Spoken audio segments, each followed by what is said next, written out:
Máis convidados que se achegan ata aquí ata os nosos estudos de Radio Líder Santiago, que, por certo, estamos na Rúa San Pedro de Mezonzo, número 4850, para todas as persoas que se queiran achegar pois aquí a saudarnos.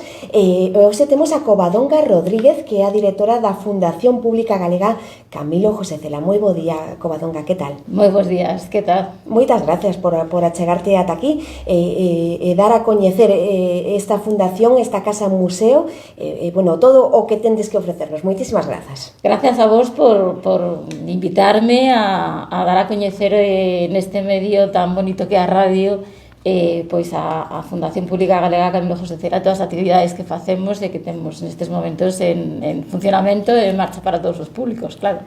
A fundación que se atopa en Iria Flavia, que representa este espazo na memoria literaria e cultural da nosa comunidade?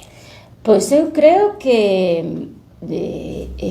non son palabras miñas, que son palabras de todo o que foi un director da RAE, Darío Villanueva, académico, que foi patrono da Fundación fai moitísimos anos, nos seus inicios. Non nos damos conta moitas veces o que temos cerca non o valoramos o suficiente. A Fundación quizáis un dos legados, conserva quizáis un dos legados culturais máis importantes do mundo, sobre un autor polo volumen de fondos e pola variedade dos mesmos. Estamos a falar que a Fundación ten unha característica fundamental que logo se transmuta no que o Museo Camilo José Cela, non? Foi creada en vida polo propio escritor. Normalmente as fundacións, as casas museo, os museos de autor, os referidos a un pintor, un artista, o que sexa, pois son creados cando esa persona falece e os herdeiros atópanse con unha serie de documentos, de elementos que atopan nas casas e recoñecen que teñen un valor cultural e deciden que nese momento hai que crear algo para poñer en valor todo o que se atopou, non? Neste caso foi todo o contrario. Foi o propio Cela en vida quen decidiu que todo eso que foi apartillando, coleccionando, amontoando ao longo da súa vida tiña que ter un espazo, tiña que ter un rincón para a posteridade, tiña que ter un rincón para a investigación, que era o que consideraba moi importante, non? Temos que darlle as gracias pois a alguén que non ten nada que ver con nós, porque todo isto ven xa alá polos anos finais dos anos 70, principios dos 80, cando a Camilo José Cela empezan a conceder os grandes doutorados honoris causa, xa era unha personaxe coñecida polo mundo internacional, xa vivía en Palma Mallorca daquelas. A Casa de Cela convertíase nunha especie de lugar de acollida. Cela sempre foi unha persona que parezca raro pola imaxe que temos del, dos medios de comunicación. Sempre foi unha persona que lle gustaba que os investigadores o foran a visitar, non? Falar con eles, estar con eles, que lle preguntaran cousas, etc. Entón a Casa de Cela era ese tipo de espazo, non? Que tipo de chamar a porta, dicir, son un catedrático de non sei onde, quero, señor Cela, encantado, quero falar con usted. Pois un catedrático americano foi a súa casa de Palma de Mallorca, veu todo o que tiña ali Camilo José Cela amontoados en orden de concerto, porque non estaba todo desordenado ali, porque era partillado por todos lados, e ofrecerlle unha cantidad que non se pode dicir por levar o legado a Estados Unidos. O típico que se solía facer sempre, non? E que se fai agora. En ese momento Camilo José Cela dase conta de que todo iso que foi acumulando de repente ten un valor. Claro. E di, e con todo isto que fago? Entón, pois decidimos montar a fundación. Entonces, no ano 86, escritura a constitución da fundación, estamos falando xa dos anos 70. Non foi ata despois do Premio Nobel no ano 91 cando consigue pois o financiamento suficiente como para, porque xa comprar unha casa, que é a casa número 1 das Casas dos Coengos, onde estamos agora situados en Iria Flavia, onde consigue pois un pouco financiamento suficiente para rehabilitar, empezar a constituir ese legado. Entón, a partir dese momento, o que fai é, dentro da súa casa de Madrid, que era onde estaba ele, empezar a mandar caixas. Entón, vaise ampliando a fundación. Entón, nos agora temos 4 das Casas dos Coengos, e cada vez se foron ampliando, despois do ano 91 ata o ano 2001, que foi a última das casas que se adquiriu e se conservou. Durante todo ese tempo o único que era chegaban caixas e caixas e caixas e caixas e máis caixas e caixas de fondos e caixas de fondos e fondos e fondos claro, todo eso ahora está na fundación. Foi doado gratuitamente polo escritor e para todos os galegos. Claro, temos que darlle as grazas. E que é a primeira cousa que se encontra, o sea, cando visitas por primeira vez a Casa Museo, como está organizada esa Casa Museo? Nos, no ano de 2017, porque claro, ata o ano 2017 estaba todavía a impronta de Cela en cada detalle, porque aparte de mandar caixas, el ordenomando. Claro. Entonces estaba un pouco por áreas temáticas, como el quixo, pois hai cosas moi interesantes como poden ser pois os expositores, o tipo de expositor, pois son tipo de expositor con esta rejilla de galiñeiro que pode haber nas bibliotecas antiguas, como na biblioteca da Facultade de Historia, na Biblioteca Nacional, pois para que os libros respiren, que hoxe en día pois non serían os materiais máis adecuados para a conservación, pero a él le encantaban, non os vas cambiar. Entonces, pois bueno, ata o ano 2016 pois estaba así. No ano 2016, despois da gran exposición do centenario, decidimos de nacemento do Camino de José Cela, decidimos reestructurar o que é o museo. Entón reestructurámoslo por orden cronolóxico, dende o ano do seu nacemento, de 1916, ata o ano da súa morte, o ano 2002. E por que? Porque, claro, as novas generacións que van entrando na fundación xa non teñen ese recordo. Claro. Os anos van pasando para todos. Claro. Cela xa vai 20 e tantos anos que morreu. Sí. Parece mentira, pero sí. pasaron 20 e tantos anos que morreu. Entón, claro, había que reestructurar sobre todo para que, pues eso, as visitas escolares que teñen, que temos e que promovemos dende a fundación, dende infantil ata bacharelato, porque Camino José Cela se podes explicar aos nenos, ainda que a xente crea que non, podes mezclar a figura de Camilo José Cela como a nenos de 3 ou 4 anos, ellos poden explicar que en 3-4 pinceladas podes explicar que foi Camilo José Cela sen ningún tipo de problema. Entón, pois, bueno, había que explicaros dunha maneira un pouco máis amena e divertida. Entón, fixemos unha reforma da museográfica que a verdade é unha maravilla que recomendo a todos visitar. E que é o que máis chama a atención da rapazada que vos visita e do público adulto? A rapazada sorpréndelles a mesa do escritorio de Camilo José Cela. Porque temos a mesa de escritorio de Camilo José Cela tal como estaba o día que faleceu. Anda. Que se trouxo de Madrid, sí. Está montada tal cual. Fixéronse fotos de como estaba a mesa o día que faleceu, trouxose para a fundación, e digamos, a parte final, digamos, da parte expositiva, é unha das cousas que máis lle chama a atención, a parte, por suposto, do Museo do Ferrocarril. Claro. En memoria do seu avó, que ten unhas pezas maravillosas como este forte de 1916, que é unha maravilla. coche, vamos, forte auténtico, que a veces cando pues, os vemos moi despistados tocamos o claxon e ainda funciona para espabilaros un pouco, o que vamos a Carli pasa no pipa. Os adultos, cos adultos hai unha cosa que nos gusta moito, que todo o mundo ten unha imaxe de Camilo José Cela. Todos os que pois temos pintamos canas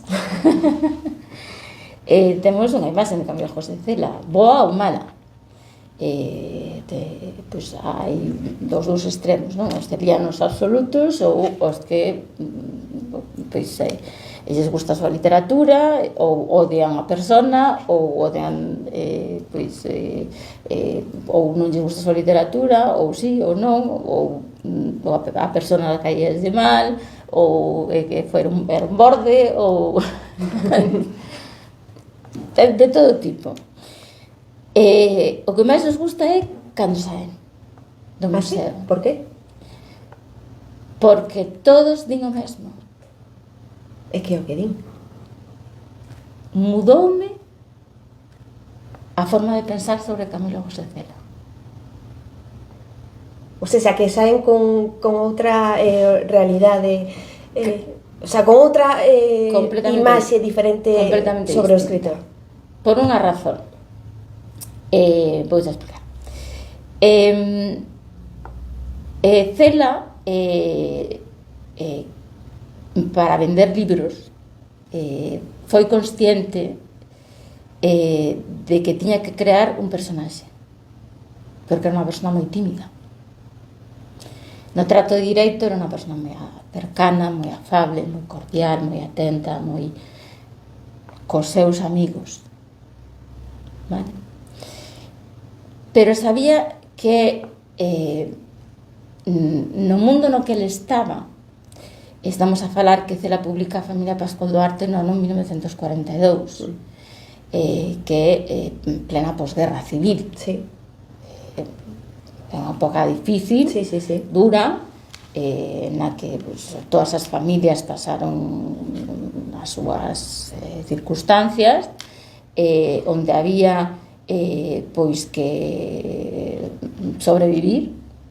Entonces non só había o exilio, digamos, exterior da xente que tuvo que migrar fora para pues, non ser represariado pola dictadura franquista, senón tamén o propio exilio interior, non? Que xente que sufriu dende dentro digamos, a represión, non? Dentro desa voráxine, dentro desa circunstancia, claro, Cela publica a súa primeira novela, non? A familia Pascual Duarte, que sae unha novela cruda, é unha novela, ainda que é unha novela que se estudia en bacharelato, non sempre dicimos que, en fin, si unha obra culta da literatura, mellor por nada de 17 anos, en fin, ou La Colmena, que é outro dos clásicos. A min foi a que me tocou, de feito, no bacharelato. Dos clásicos son case 300 personaxes dentro da novela. Bueno, é unha novela complicada e unha gran, digamos, crítica da España de posguerra. E, de feito, foi censurada en España e non foi publicada oficialmente en España ata pasados os anos 60. Que estando xa Manuel Fraga como ministro de Cultura.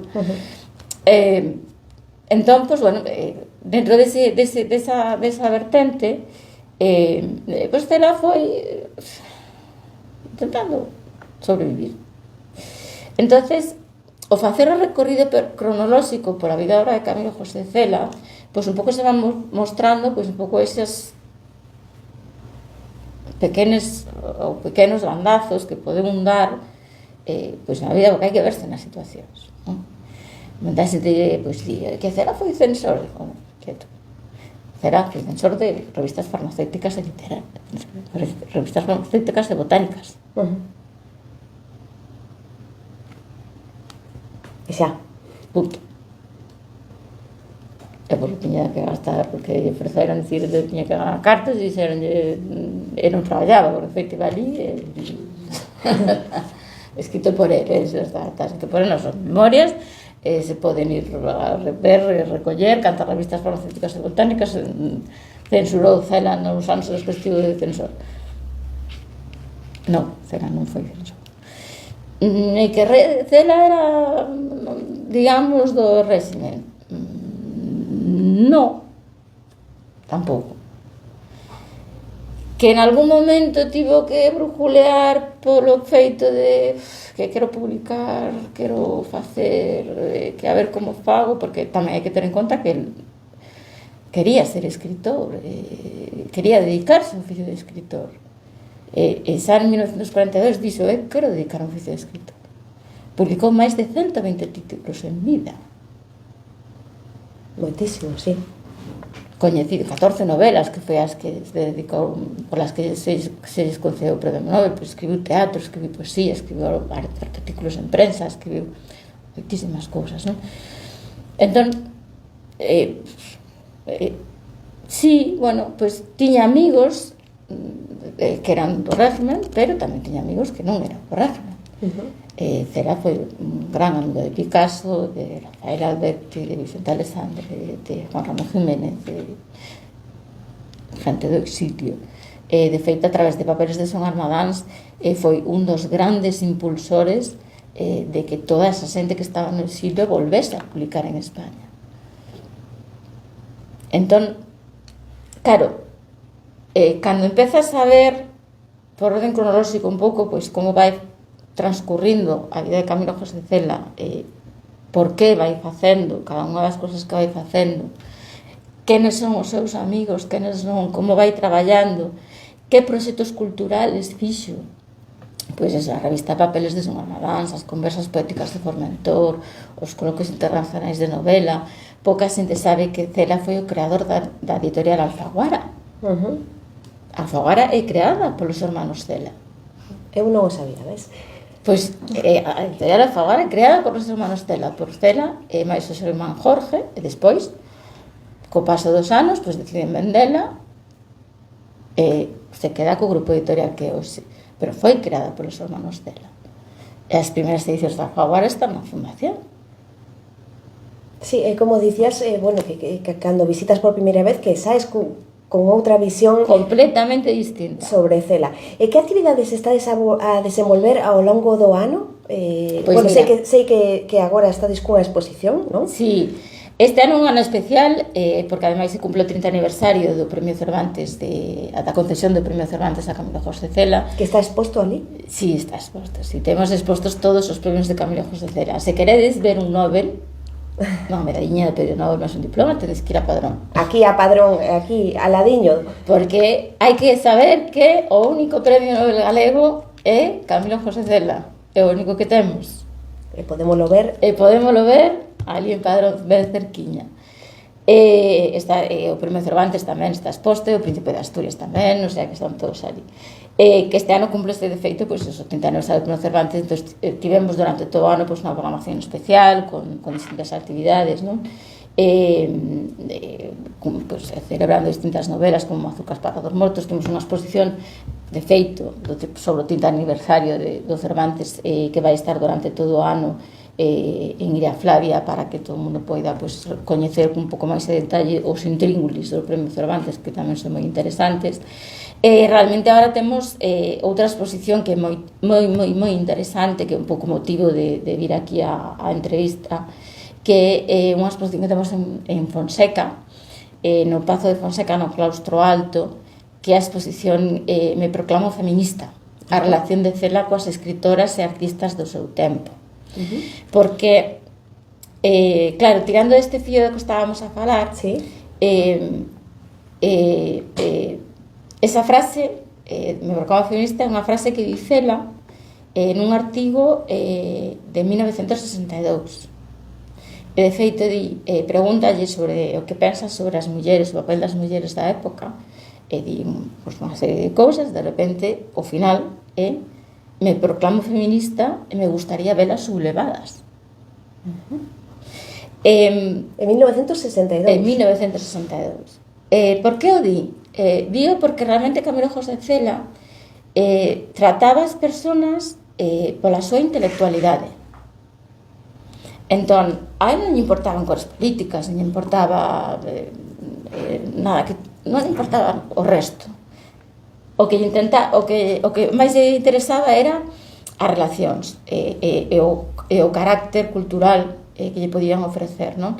Entonces, nestas exposicións sobre Fonseca podemos ver dende a relación con as artistas da época, Sara Montiel, con Rocío Jurado, con Lola Flores, etcétera, con todo o mundo das tonadilleras, con todas as pintoras e ilustradoras da época, que son moitísimas, coas escritoras galegas da época, con Pozo Garza, con María Xosé Queizas, con todas, con a Sin Sombrero, que son as grandes olvidadas sempre, pois el tiña unha relación moi intensa con todas elas, con Ana María Matute, con Carmen Conde, con Rosa Chacel, con todas elas hai unha relación maravillosa que se pode ver ata o 16 de xullo. Iso te iba a preguntar, ata que día e en que horarios?